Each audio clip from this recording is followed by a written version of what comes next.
Hemos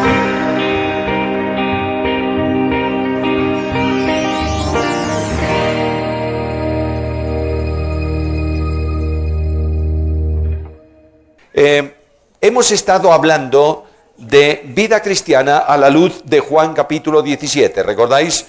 Hemos visto el pensamiento de Jesús para la iglesia, hemos visto el compromiso de Cristo con los creyentes y el compromiso que Cristo demanda a cada uno de nosotros para vivir conforme a su voluntad. Dije que el estudio no podía ser completado puntualmente en los 10 aspectos, pero casi lo hemos tocado todo. Y esta noche yo quiero, en estas 2 reuniones que tenemos por delante, quiero resumir todo eso de una manera muy concreta. Nosotros los creyentes no solamente tenemos que mantener la unidad, tenemos que vivir en el Espíritu, tenemos que descansar en la palabra. Esencialmente los creyentes tenemos que seguir a Cristo. La vida cristiana solo es posible caminando tras las huellas de Jesús. Jesús ha dejado marcado huellas aquí en la tierra, y las huellas que Cristo deja marcadas son huellas de hombre para que yo pueda seguirlas. Si Cristo viniera al mundo de los hombres y dejara en el planeta huellas de Dios y me dijese tienes que andar como Dios, ¿qué os parece? ¿Podríamos? No podríamos. Pero Jesús se hizo hombre, caminó el camino de los hombres, experimentó las dificultades de los hombres, habló y sufrió las miserias de los hombres, para que yo ahora, como hombre, redimido, salvo, en comunión con Él, camine tras las huellas de Cristo. Sé que vosotros aquí en Bolivia no tenéis excesiva relación con la nieve, por lo menos en la ciudad, ¿verdad? Estaban hermosísimos esos montes todo alrededor ayer, y saliendo un poco, pues hay nieve, es muy linda. En el norte de España hay mucha nieve, nieva mucho. Cuando comienza el invierno, comienzan las nevadas, y nieva todo lo que tú quieras. Cuando nieva en un lugar de campo, las cosas desaparecen debajo de la nieve.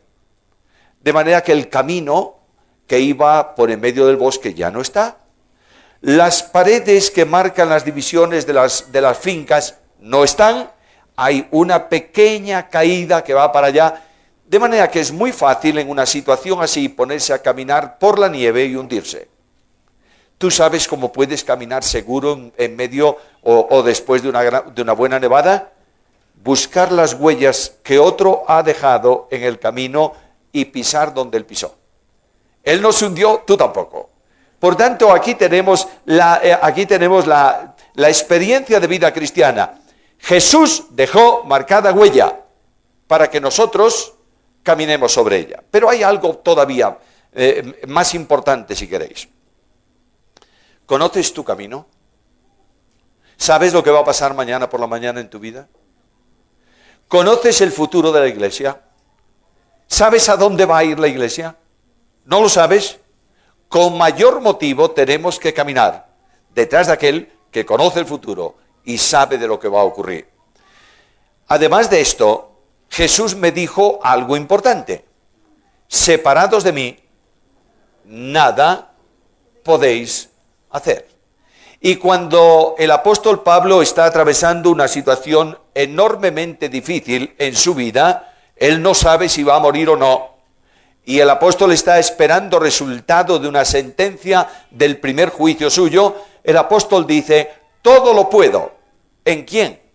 En Cristo que me fortalece. Por tanto, el desafío es serio. Y yo quiero dejar desafío en esta primera reunión y aliento en la segunda. Por eso quiero llamar vuestra atención a un pasaje del Antiguo Testamento, en donde aparece la demanda de seguir las pisadas que va a repetir Pedro relativas a Cristo en el Nuevo.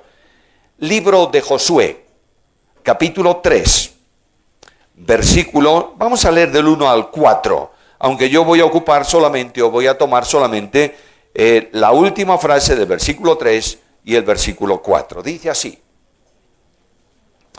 Y Josué se levantó de mañana, y él y todos los hijos de Israel partieron de Sitín y vinieron hasta el Jordán y reposaron allí antes de pasarlo. Y después de 3 días, los oficiales recorrieron el campamento y mandaron al pueblo diciendo: cuando veáis el arca del pacto de Jehová vuestro Dios y los levitas sacerdotes que la llevan, vosotros saldréis de vuestro lugar y marcharéis en pos de ella, a fin de que sepáis el camino por donde habéis de ir, por cuanto vosotros no habéis pasado antes de ahora por este camino. Pero entre vosotros y ella haya distancia como de 2000 codos, no os acercaréis a ella. Esta última parte tiene que ver con el pueblo de Israel. La primera parte tiene que ver con nosotros en la conducción o en el seguimiento de Cristo. Cuando está hablando aquí el escritor sagrado por el Espíritu Santo, habla del pacto, del arca del pacto de Jehová vuestro Dios. Las lecciones, las historias del Antiguo Testamento, los relatos del Antiguo Testamento no están escritos para que nosotros sepamos la historia de un pueblo. No están escritos para que nosotros sepamos cómo era Israel. No están escritos para que sepamos cómo eran los medo-persas. Están escritos para nuestra enseñanza. No hay ninguna parte de la Escritura que no tenga como misión enseñarnos, informarnos de asunto para que nosotros no caigamos en ella. Cuando voy al Nuevo Testamento, en la carta a los Corintios, en el capítulo 10, versículo 11, el apóstol Pablo dice que estas cosas le sucedieron como ejemplo y están escritas para nuestra amonestación. Por tanto, lo que ocurrió con Israel antes de cruzar el Jordán, lo que enseñan estos versículos tiene que ver con nosotros para enseñanza personal.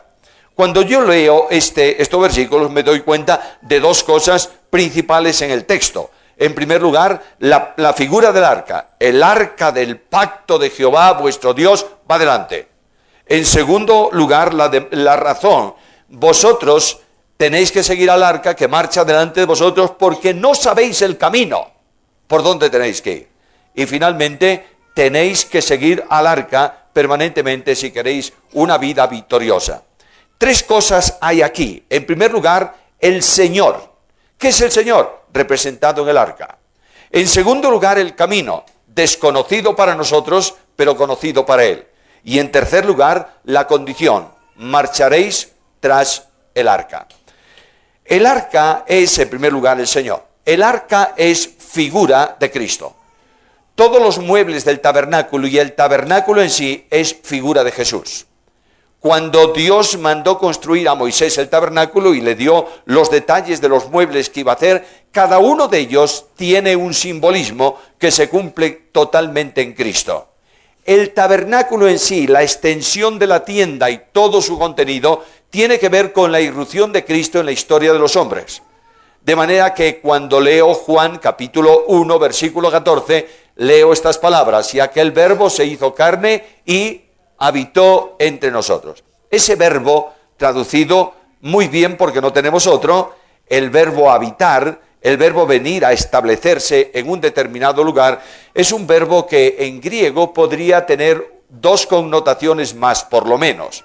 Y para traducirlo literalmente, fielmente al castellano, al español, tendríamos que inventarnos un verbo. Yo tendría que decir: y aquel verbo se hizo carne y tabernaculeó entre nosotros. No tenemos el verbo, ¿verdad? No, entonces no lo podemos decir. Lo que quiere decir es que Dios puso una tienda de campaña, la humanidad de Cristo, y dentro de Cristo, en Él habita corporalmente, ¿qué cosa? La plenitud, toda la plenitud de la deidad.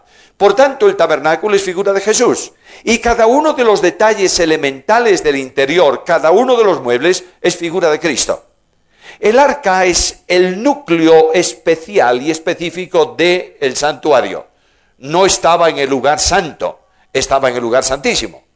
A los muebles del lugar santo accedían los sacerdotes diariamente en el turno de ministerio dentro del santuario. Al arca solamente accedía una vez por año el sumo sacerdote, llevando en sus manos una parte de la sangre del sacrificio de la expiación. Nadie podía entrar allí, porque en el arca se manifestaba la presencia, la gloria, la omnipotencia y la majestad de Dios. Es un elemento testimonial de Dios.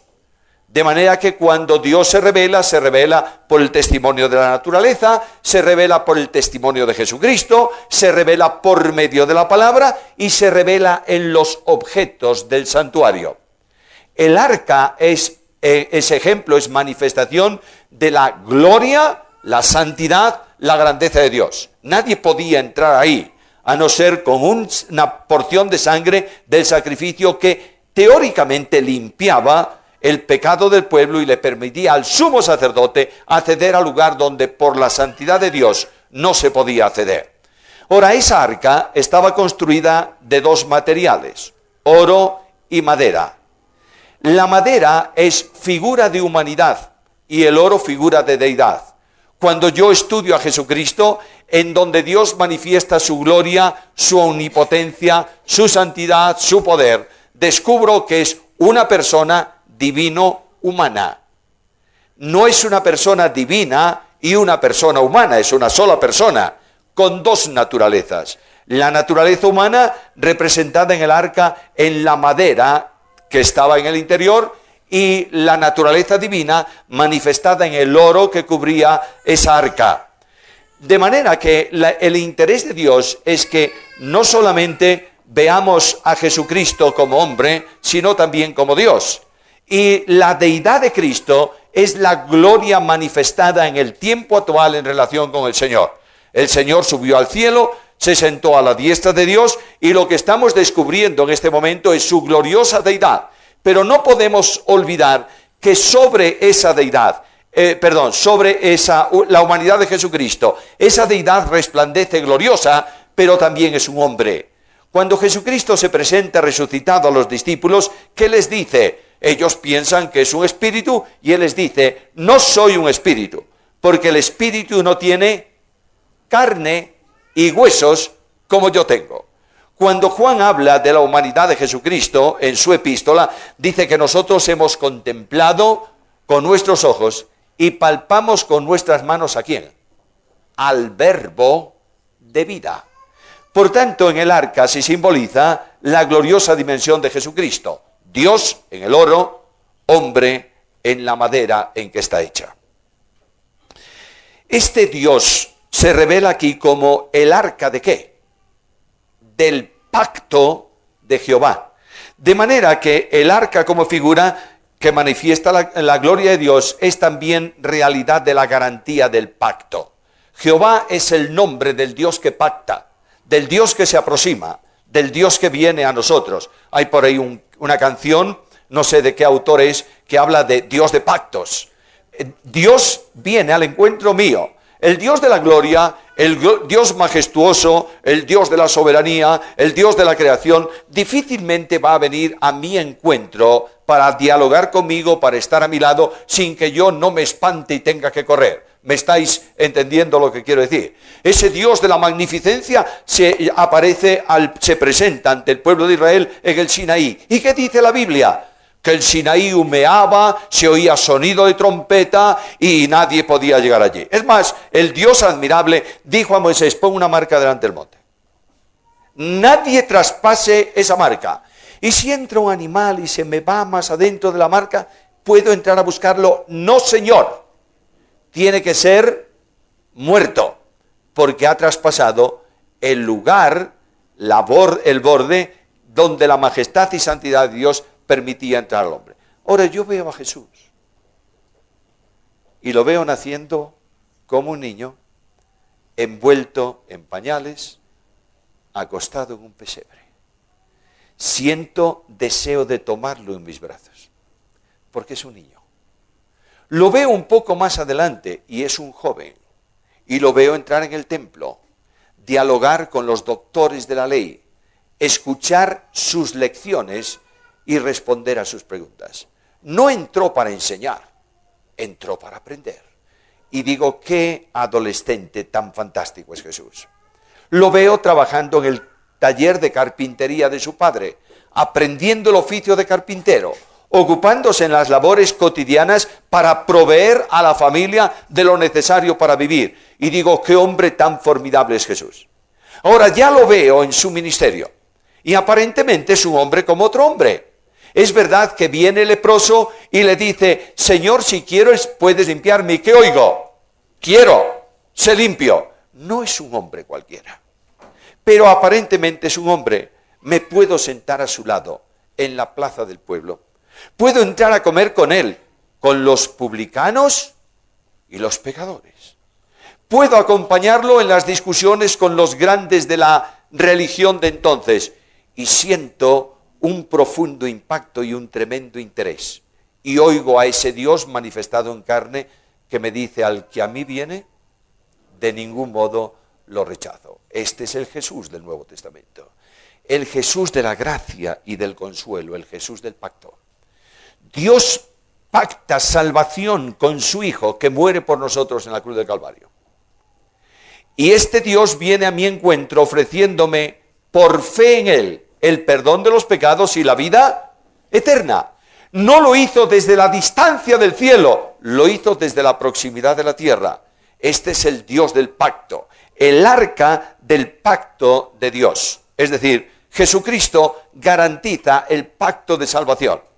Jesucristo garantiza con su presencia, su persona, su obra y su ministerio la salvación de todo aquel que cree. Por tanto, el arca del pacto de Dios está refiriéndose específicamente en figura a Jesucristo, el Dios que viene al encuentro del hombre para dialogar con él, obtener para él el perdón de los pecados y comunicarle la vida eterna. Miro otra vez el arca y me doy cuenta que no solamente es el arca del pacto de Dios, es el arca de la gracia de Dios. No es posible entender el arca en el santuario sin entender gracia. No puedo entender, si no es por gracia, que el Dios de la gloria santísimo, rodeado de majestad, quiera vivir con su pueblo en el desierto de la tierra. No puedo entender, si no es por gracia, que ese pueblo que merece permanentemente ser castigado por el pecado, tenga la compañía de Dios. No puedo entender que Dios vaya con un pueblo rebelde y transgresor. Solo lo entiendo de una manera. El Dios del pacto es el Dios de la gracia. Jesucristo, mi Señor y Salvador, es Dios en encuentro de gracia. Él viene del cielo a la tierra para manifestar su gracia. Permíteme recordarte algo muy importante. El impacto que Juan recibió de Jesús fue específicamente la gracia. Ahora, ¿qué es la gracia? Bueno, todos sabéis que el amor de Dios descansa en dos grandes columnas: gracia y misericordia. La misericordia es el amor en extensión. De manera que cuando el profeta Jeremías habla de misericordia, en Lamentaciones que dice, por la misericordia del Señor no hemos sido consumidos. Nuevas son cada mañana tu misericordia. Grande es tu fidelidad. Luego yo me acuesto esta noche, si es que Él no viene antes, y si no me lleva a su presencia antes, me acostaré Dios mediante esta noche y sé que soy amado por Dios. Y voy a dormir esta noche y me voy a levantar mañana por la mañana y voy a decir al abrir los ojos, Dios me ama. Pero además de eso, la misericordia es esencialmente, se expresa, deriva de dos palabras, miserere, que significa miseria, y cordian, que significa corazón.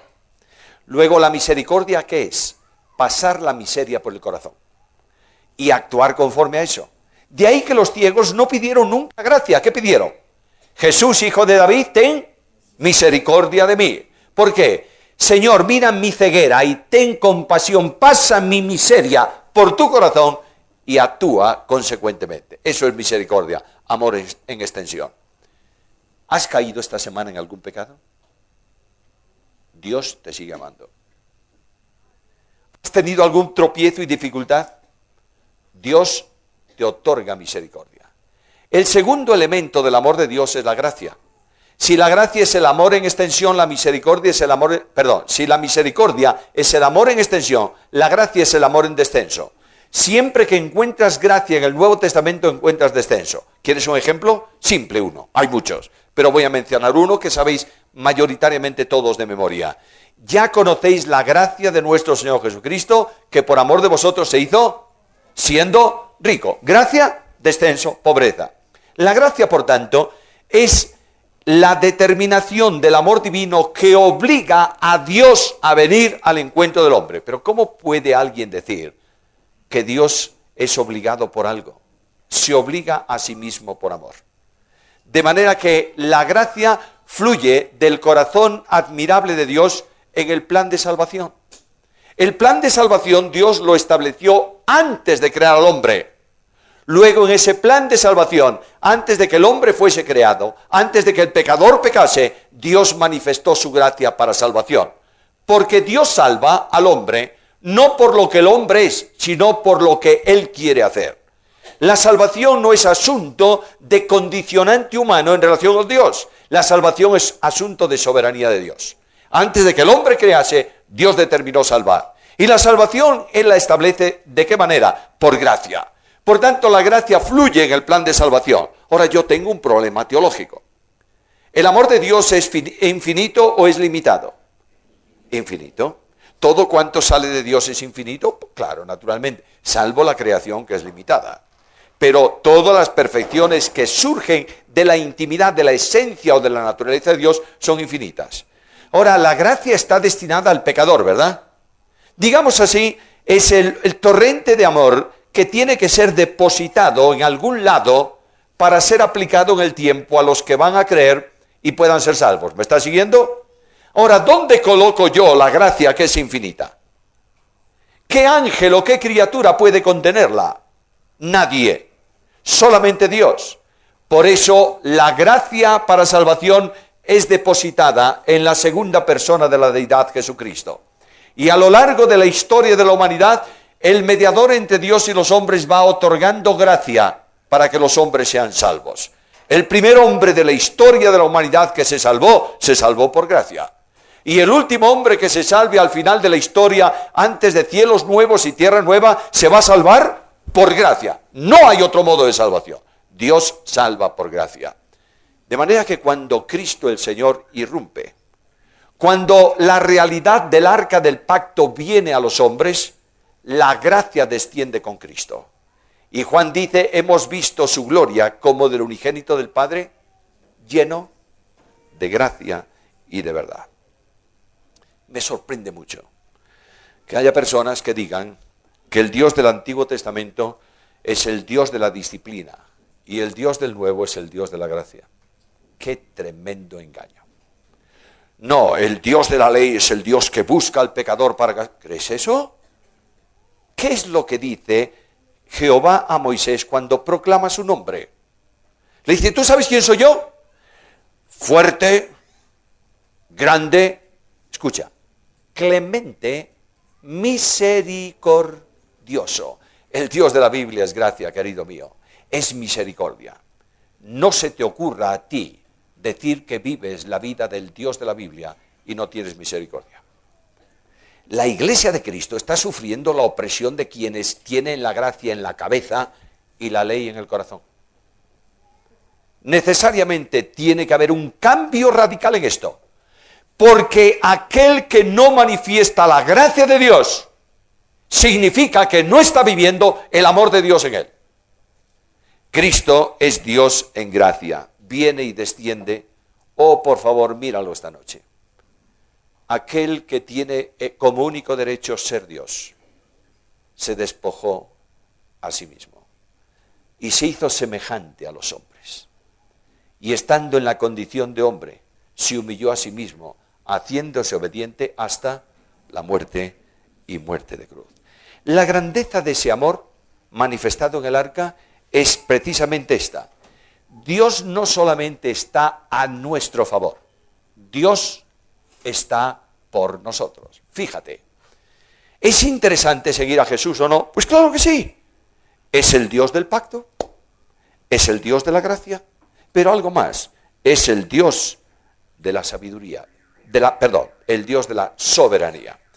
Cuando leo la carta a los Filipenses, en el capítulo 2, leo estas palabras, que lo exaltó hasta lo sumo y le dio el nombre que es sobre todo nombre, para que en el nombre de Jesús se doble toda rodilla de los que están en el cielo y en la tierra y debajo de la tierra, y toda lengua confiese que Jesús es el Señor.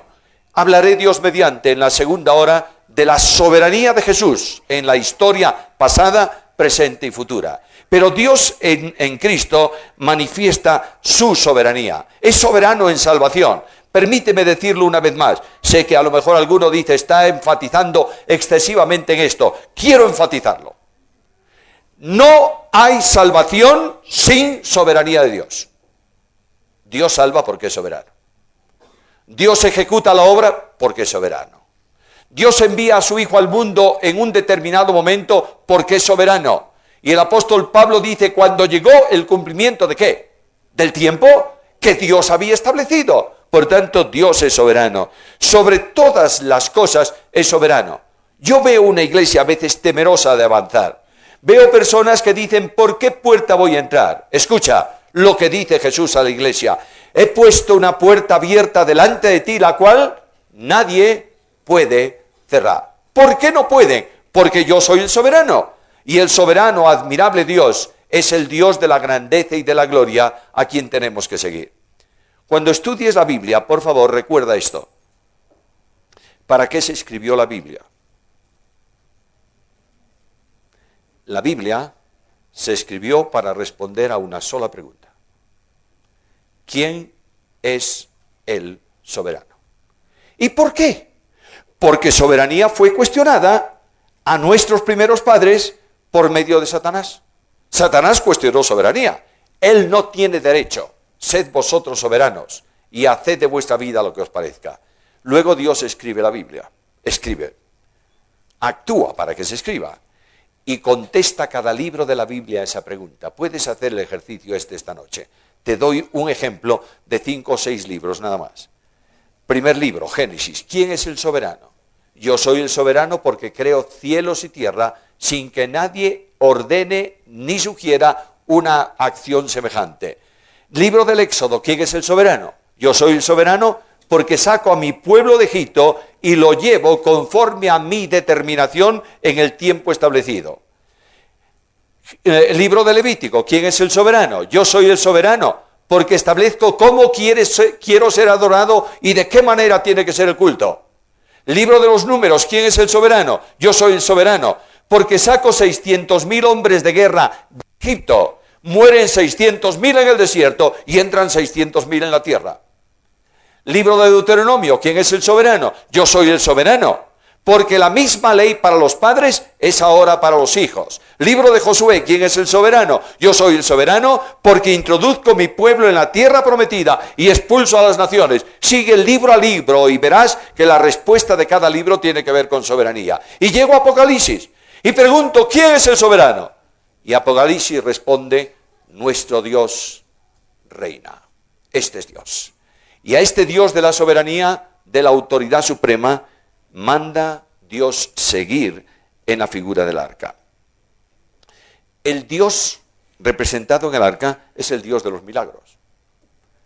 Notarás que cuando el Jordán delante del pueblo, realmente era un problema. Hombre, el río Jordán no es el Mississippi o el Niágara, no es un río de este calibre, o el río de la Plata, no. El Jordán es un pequeño río, pero sumamente difícil de pasar en la época de deshielo.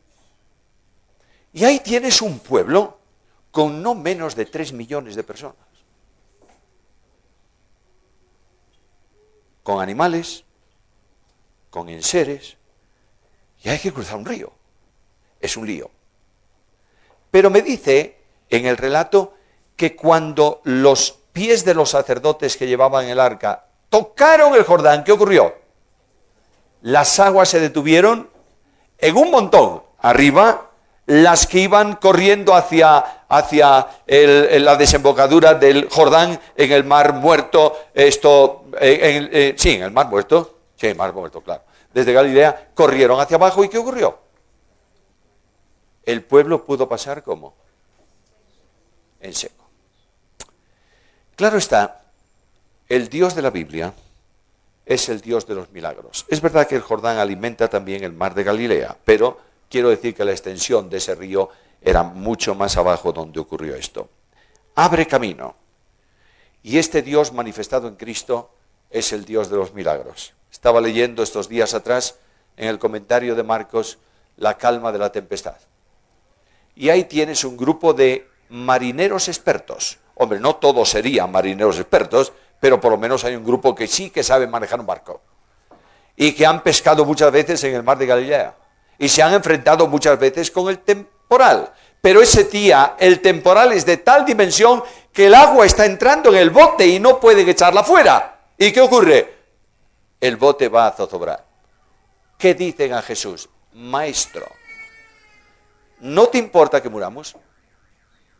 ¿No tienes cuidado que perecemos? Y el maestro despierta de su sueño y dice al viento, calla, y al mar, enmudece. Y se hizo una grande bonanza. Es muy sorprendente eso. Tú podrías a lo mejor hacer el milagro de mandar estarse quieto al viento, porque el viento fue el que levantó el temporal. Pero el temporal no para inmediatamente, aunque cese el viento, las olas siguen. Yo que vivo en un lugar de España, en la costa atlántica, yo puedo hablaros de lo que es un temporal del mar.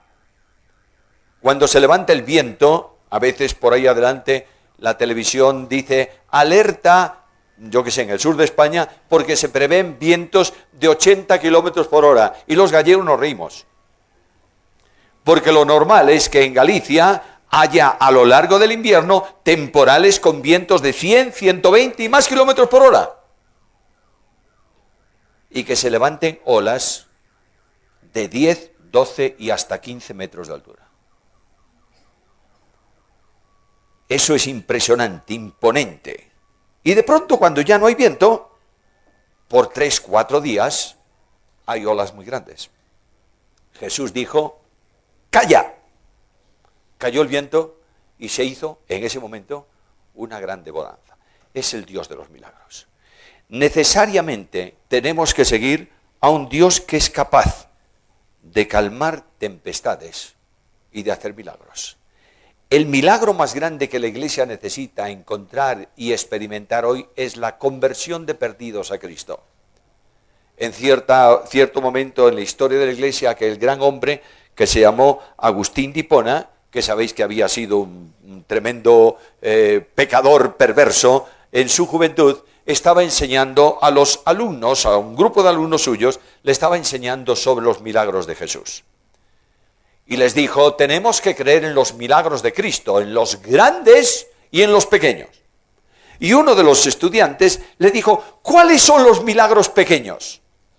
Y Agustín le dijo, pues mira, la curación de los 12 leprosos, la multiplicación de los panes y los peces, la calma del temporal, y aquel hombre, la resurrección de Lázaro. Y el muchacho le vio y dijo, ¿y entonces cuáles son los grandes? Y Agustín le dijo, aquí tienes el milagro más grande que hizo Jesús, salvarme a mí cuando yo era un perdido. El Dios de los milagros va a salvar entre vosotros con una condición, que sigamos al arca. Todavía algo más, esta arca manifiesta también al Dios de la omnipotencia. Yo no voy a meterme en este punto, lo voy a tocar en el segundo culto, en la segunda reunión, si Dios nos lo permite. ¿Cómo recibe, qué nombre recibe el Dios de la omnipotencia, el que se enfrenta a los enemigos y abre paso a su pueblo? Yahweh Sebaot, el Dios de las batallas, el Dios de los ejércitos. A este Dios no hay fuerza humana que lo resista, tampoco fuerza diabólica que lo pare. Es el Dios victorioso absolutamente, el que lleva en triunfo a su pueblo, ¿cuándo? Siempre. ¿Cómo? En Cristo. Notad otra vez la necesidad. Tenemos que conocer a Cristo en la intimidad de la relación. Tenemos que vincularnos a Cristo. Tenemos que vivir a Cristo, porque separados de mí, nada podéis hacer. Aquí tenemos el gran ejemplo, el arca del pacto de Jehová. Marcharéis en pos de ella. Ahora, la segunda cuestión es el camino. Dice, ¿por qué tenéis que marchar detrás del arca del pacto? ¿Por qué tenéis que seguir a Jesús? Porque el camino por donde habéis de ir vosotros, no lo sabéis. ¿Por qué? Porque no habéis pasado antes por este camino. De manera que lo que ocurre aquí, lo primero que me revela es que para poder caminar con firmeza, con seguridad, en victoria, tengo que llevar un camino que es desconocido para mí, pero es conocido para Jesús. ¿Cuántas cosas habrá en este camino? Yo no lo sé, tú tampoco. No podemos imaginarnos qué va a pasar el próximo domingo. ¿Cómo va a ser el culto en la iglesia? ¿Estará la nación tranquila? ¿Habrá una guerra? ¿Lo sabéis? No, no lo sabemos. Pero el Dios del conocimiento, el Dios de la soberanía, el Dios de la eternidad lo sabe, ¿verdad? Pero el Dios de la Biblia me dice cómo va a ser experiencia en ese camino. Y lo primero que me dice es que el camino por donde Dios camina es el camino de la comunión con Él. En donde Dios está presente. Una de las tragedias más grandes de la Iglesia de Cristo hoy es hablar de Dios y que Dios no esté en la congregación. Hay muchas veces que cantamos al Señor y decimos, Señor, Señor, bendícenos y ayúdanos, pero mantenemos a Cristo a la puerta de la iglesia y no le permitimos actuar en ella. Somos ricos, nos hemos engrandecido, estamos orgullosos y Dios en Cristo está al margen de la congregación. Y de ahí que en las cartas de Cristo a las iglesias de Asia Menor, en el Apocalipsis, escribiendo a la Odisea, le dice, tú dices que eres rico y eres un pobre, un ciego y un desnudo. La iglesia conservadora tradicional tiene a Cristo en los textos, en la lectura de la Biblia, en las canciones, en los cánticos del culto, pero no lo tiene en el centro de la congregación. Hay personas que transmiten su herencia sacerdotal de unos a otros y convierten la congregación en meros espectadores de sucesos sobre los que no tienen ningún control. Cuando Jesús está presente en la iglesia de Cristo siente la comunión de Dios con ella. Necesitamos recuperarla. Necesitamos sentir el poder del Espíritu de Dios en la iglesia. Necesitamos comenzar una reunión de un domingo por la mañana de adoración que llamamos. Todos los cultos son de adoración, ¿eh? Si el culto no es de adoración, no es culto. Pero bueno, venimos a un culto especial domingo por la mañana y de pronto organizamos nuestro culto y lo llevamos a cabo y no hemos sentido la presencia de Dios. Quiero decirte por experiencia que cuando el Espíritu de Dios está en el culto, en algún momento habrá un tremendo silencio, porque nadie puede entrar al ministerio sacerdotal porque la gloria de Dios llenó el templo. No es el silencio de la mortandad, no es el silencio del culto que no sabe a dónde ir y todo el mundo calla, es el silencio impactante que Dios produce en su pueblo porque está presente. Otras veces será un fluir de gozo y de alegría de una dimensión tal que casi no nos podemos retener, que estaríamos casi saltando de alegría en nuestros bancos. Otras veces habrá un silbo suave y apacible, y otras veces veremos el fuego resplandeciente de Dios, y otras veces veremos las aguas calmas donde el pastor nos lleva para apacentar nuestras vidas junto a aguas de reposo. Nunca un culto es igual cuando Dios está presente en medio de su pueblo. Amados míos, mis queridos hermanos, cuánto sufrimiento produce el culto añejo y caduco, en donde la tristeza reina y la angustia se produce, donde los creyentes entran afligidos y salen llorando. Necesitamos un culto renovado. No el culto del recuerdo de un muerto, sino el culto de la gloriosa presencia de un vivo. Y aquí el Dios del camino, el que traza el camino, me abre un camino de comunión con Él. Me abre el camino del testimonio. Fíjate, Dios marchando con su pueblo. ¿Qué más? Cuando Cristo habla de evangelización, habla de testimonio. Vosotros me seréis testigos. Cuando cuando Dios determina cómo tiene que marchar su pueblo, determina una marcha en Dios mismo. De manera que en Gálatas 5:16 leéis, andad en el Espíritu. No puedo reducir la miseria de la carne si no ando en el Espíritu. Un testimonio visible de la actuación de Dios en medio de su pueblo. Escúchame bien, por favor. ¿Crees que la iglesia necesita ser santa o no? Quiero decirte que la vida cristiana, la santidad, no es una opción de vida cristiana. La santidad es la única forma de vida cristiana, ¿lo entiendes? Ahora, yo quiero ser santo. ¿Y cómo tengo que ser santo? Muchas veces, para algunos, ser santo es ir al cine o no ir al cine, ir al fútbol o no ir al fútbol, y ponerte una ropa de un tipo, una ropa de otra, y cantar con las manos pegadas a los pantalones o cantar con las manos en alto. No, señor. Tú puedes vestir como te dé la gana, aparentar piedad y ser un mundano. ¿Me estás entendiendo? Porque la vida cristiana es precisamente de santidad, es la acción del Espíritu en la vida del creyente. Escucha el texto. ¿Cuántas veces oísteis este versículo? Ocupaos de vuestra salvación con temor. ¿Lo oísteis alguna vez? Pues claro que sí. ¿Y se ha predicado cuántas veces? Cientos de veces. Y el temor y el temblor es vive así o asado. ¿Verdad que sí? Y no nos tenemos en cuenta el versículo siguiente. No hay un punto ahí. Ocupaos de vuestra salvación con temor y temblor, porque Dios es el que en vosotros produce así el querer como el hacer por su buena voluntad. ¿Tú te das cuenta? Yo tengo que ocuparme de mi testimonio de santidad porque Dios me está capacitando a ello. ¿Te das cuenta? La santidad no son formas, ni normas, ni estructura. La santidad es vivir al santo que es Cristo. ¿Te das cuenta de esto? Y tú puedes estar en tu empresa viviendo, trabajando honestamente, viviendo a Cristo y eres un santo. Y puedes sentarte en el banco principal de la congregación y estar pensando mal de tu hermano y eres un impío. Basta de estructuras, queridos. Dios nos llama no a seguir a nuestra historia, ni a nuestra religión, ni a nuestros principios. Dios nos llama a seguir a Cristo.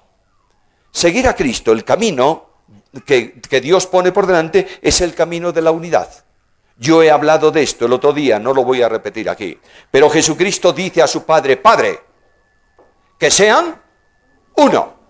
Y el apóstol Pablo dice que la solicitud máxima de un creyente es esta: solícitos en guardar la unidad del Espíritu en el vínculo de la paz. A lo largo y ancho del mundo evangélico de nuestros días, especialmente del mundo latino, el Espíritu Santo de Dios está trabajando en unidad. Y está trabajando en unidad de forma especial en la juventud de las iglesias. Los jóvenes han tirado por la borda las paredes de la denominación para convivir juntos en un ministerio para la gloria de Dios. La idea absurda que muchos están procurando mantener todavía en la iglesia de Cristo, de que la doctrina principal, fundamental, es diferente para los cristianos, es una mentira diabólica. Todo cristiano nacido de nuevo cree la misma doctrina fundamental. Indudablemente hay diferencias en algunas cosas, ¿verdad? Yo no puedo creer en el show del ruido y del escándalo. Eso no procede de Dios. Pero quiero creer en la comunión del Espíritu Santo. Y quiero entender que puedo sentarme a orar con mis hermanos, que se llamen como se llamen. ¿Sabes por qué? Porque son mis hermanos, nacidos de nuevo y forman parte de la iglesia de Cristo. No puede seguir la iglesia con muros de separación que marginan a los creyentes y quebrantan lo que Cristo ha establecido. Que sean uno, para que el mundo crea que tú me enviaste. Es el camino de la renovación espiritual. En Romanos 8:29, el apóstol me dice que Dios ha predestinado a los creyentes, a ti, a mí, a todos. ¿Para qué? Para que seamos hechos conformes a la imagen de su Hijo. Qué curioso. Yo no sé si puse este ejemplo aquí el otro día. ¿Os hablé del pasaporte del cielo o no? No. Bueno. Cuando tú vas a un país extranjero, yo vine aquí a Bolivia, ¿qué es lo primero que tengo que tener en mi bolsillo? Pasaporte. Y yo llego a la... Mira, que yo, por la gracia de Dios, con mi esposa Susana, viajamos bastante, yo me entusiasmo ver cuando llego a un país cómo la gente hace siempre lo mismo. Llegas al aeropuerto y te acercas al puesto de policía cuando te toca, entregas el pasaporte e inmediatamente la gente hace así. ¿Qué está haciendo el policía con mi pasaporte? El policía abre el pasaporte, ¿por dónde? Por la fotografía. Y te mira. Y tú dices, ¿qué problema? Porque cuando yo hice este pasaporte era grueso, ahora soy delgado. Y fíjate, tenía bigote y ahora no lo tengo. El policía te mira otra vez. Y dice, bueno, puede ser que sea. Y le pone el sello. Imagínate que tú vas al cielo. Cuando yo llego a España, voy por la línea de entrada de comunitarios. Unión Europea. A toda velocidad. Luego hay otra línea que dice resto de países. Y ahí están, cada uno con su pasaporte, que si la carta, que no sé qué. Bueno, yo estoy en mi casa, llevo mi pasaporte y entro. Llego al cielo, yo voy al cielo. Y llego a la frontera del cielo. Y voy cantando lleno de gozo. Cantando en el camino al cielo de gozo, lleno el corazón, etcétera, etcétera. ¿Y por qué estás tan contento, hombre? Porque soy ciudadano ¿de dónde? Del cielo. ¿Y mi pasaporte qué dice? ¿Vuestra ciudadanía está? Y ahí llego a la frontera. Yo no sé si hay frontera en el cielo. Y está el guardia, el policía del cielo. Tampoco sé si hay policía en el cielo. Es un ángel, por ejemplo. Y yo le entrego sonriendo el pasaporte, se lo doy, y él abre el pasaporte. Y yo me quedo parado. Porque no está mi fotografía en el pasaporte. Está la fotografía de Jesús. Y yo digo, ¿qué problema voy a tener? Y el guardia cierra el pasaporte, se sonríe, no sé si los ángeles se sonríen, me devuelve el pasaporte y me dice, pase. Y yo busco un espejo en el cielo urgentemente. Tampoco sé si hay espejos en el cielo. Pero por fin encuentro el espejo y cuando encuentro el espejo, la sorpresa es impresionante. Mi imagen ha desaparecido. Tengo la imagen de Jesús. Hermanos queridos, al cielo no van a entrar hermanos libres por ser hermanos libres, o bautistas por ser bautistas, o metodistas por ser metodistas, o presbiterianos por ser presbiterianos, o pentecostales por ser pentecostales. Al cielo entras porque Cristo te ha salvado y tienes la imagen de Jesús. ¿Te das cuenta de esto? Este es el camino de la renovación. Día a día el Espíritu de Dios estará cambiando, renovando nuestra vida espiritualmente. ¿Y sabes lo que va a hacer? Va a estar restaurando continuamente nuestras caídas. Me entusiasma ese camino. Lo leo en Sofonías, en la profecía de Sofonías, en el capítulo 3, versículo 19. Jehová en medio de ti, Él levantará, tomará, restaurará a la que cojea. Las ovejas son siempre muy complicadas.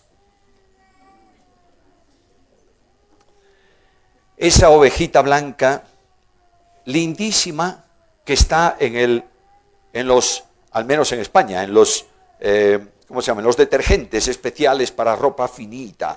Hay una ovejita blanca que me encanta. No existe eso. La oveja huele mal, se ensucia y tiene pulgas. Y cuando tú andas en medio de las ovejas, hueles mal, te ensucias, tienes pulgas. El pastor se entusiasma con un rebaño de animales tan estúpidos como esos.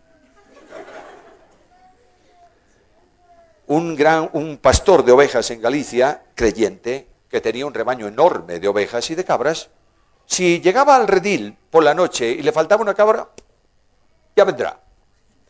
Pero si le faltaba una oveja iba a buscarla. porque la oveja se perdía y no sabía volver. Bueno, las ovejas en la iglesia son así. Las ovejas, en la iglesia hay muchas ovejas, también hay alguna cabra en el medio, pero hay ovejas. De manera que una vez estaba en León, en la ciudad de León, con unas conferencias y me hospedaba en casa de un hermano que era bisnieto, tataranieto, yo no sé, pero su antepasado había sido oficial del ejército imperial inglés en la India. ¿Sabe lo que es eso? Pues sí, una línea recta. Salía al abuelo. De modo que él decía, me dijo el día que llegué, mañana comemos a las 12 en punto. Como dicen los ingleses, a las 12 o'clock.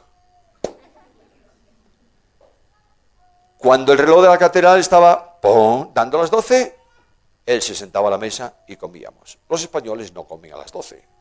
A las 12 están trabajando. De modo que yo extendía toda la comida lo que podía, pero 1 menos cuarto ya habíamos comido. Y entonces él me decía, bueno, vamos a caminar.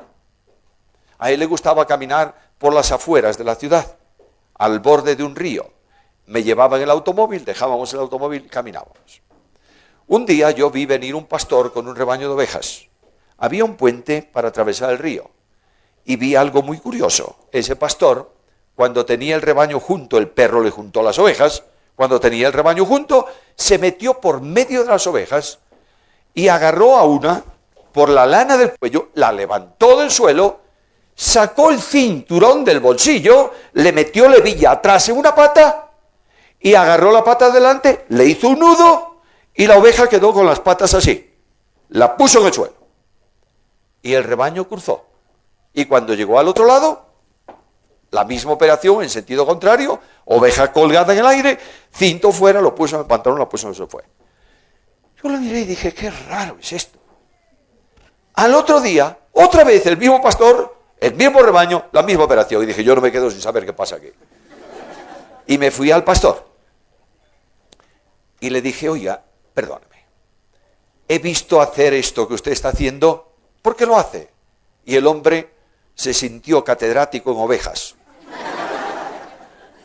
Y me dijo, usted sabe muy poco de ovejas, ¿verdad? Yo le iba a decir, de 2 patas un poquito, pero de 4 nada. Y efectivamente, el hombre me dijo, mira, esta oveja tiene un problema. Cuando llega al puente no cruza. Se pone a correr por la orilla. Y detrás de ella, todas. Entonces yo la tomo, le ato las patas, la pongo en el suelo y las otras la empujan y cruza el río. Yo dije, qué cosa.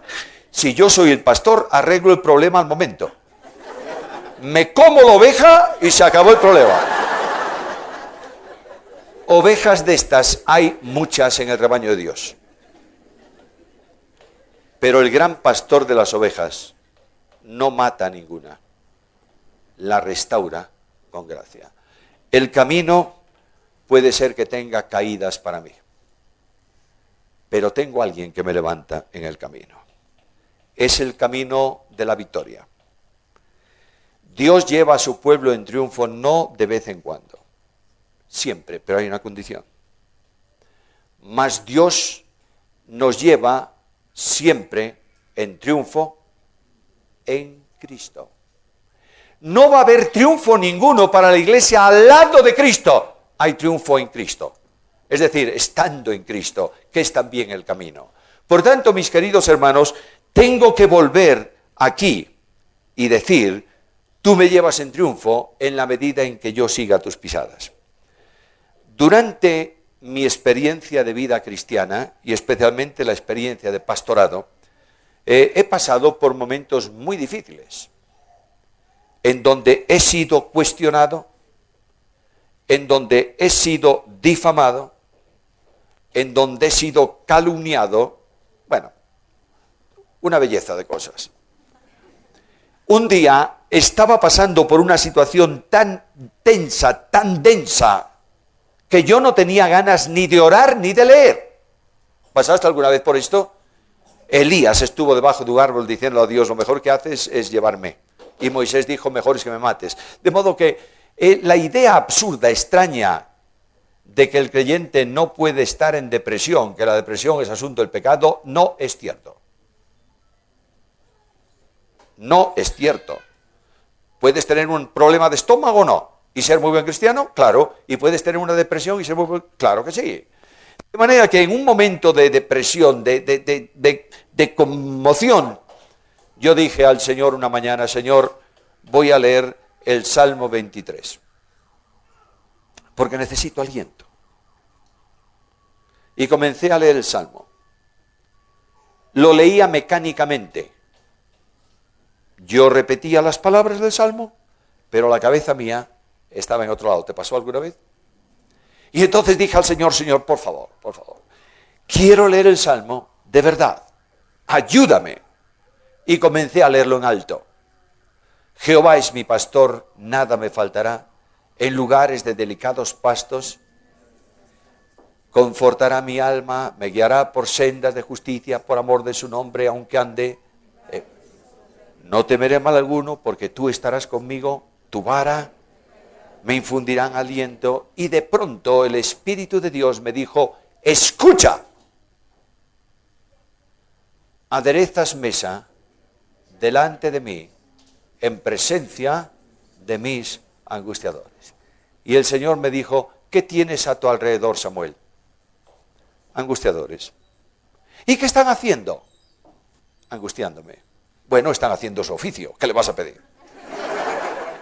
Si son angustiadores, lo que van a hacer es angustiarte. Es su trabajo. Malo, pero es su trabajo.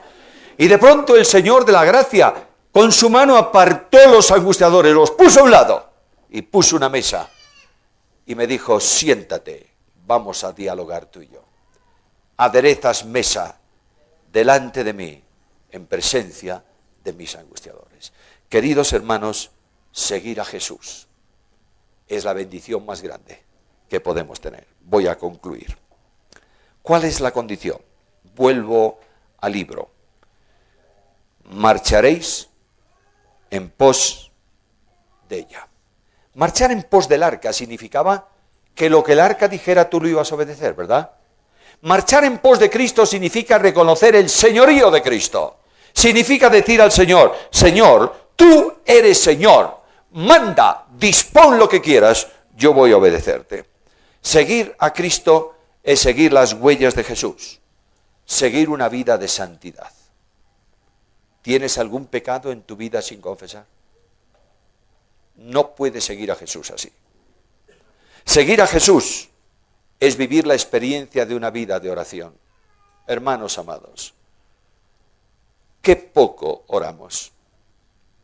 Yo veo a líderes angustiados, agobiados, iglesias llenas de conflicto, en donde se habla mucho de problemas, se ora muy poco.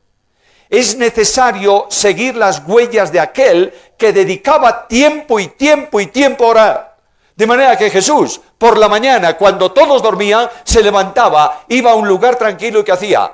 Oraba. Y cuando tiene que tomar una decisión, escoger de entre un grupo grande de discípulos a 11 hombres, o a 12 hombres mejor dicho, ¿qué hizo Jesús? Pasó toda la noche orando. Cuando Cristo entra en la agonía, ¿qué hace Jesús? Ora. Y cuando Cristo está en la cruz, ¿qué hace Jesús? Ora. ¿Y cómo entrega Jesús su vida? En oración al Padre. Queridos míos, es hora de que la iglesia y los creyentes comencemos a orar. Que todas las actividades son buenas, pero tenemos que potenciar la actividad de la oración. Seguir el camino de Jesús es un compromiso serio con la palabra, porque Él es la palabra, pero Él honró la palabra escrita, porque Él se sujetó a la Biblia, porque Él predicó la Biblia. Seguir a Jesús en el camino es amar a nuestros hermanos.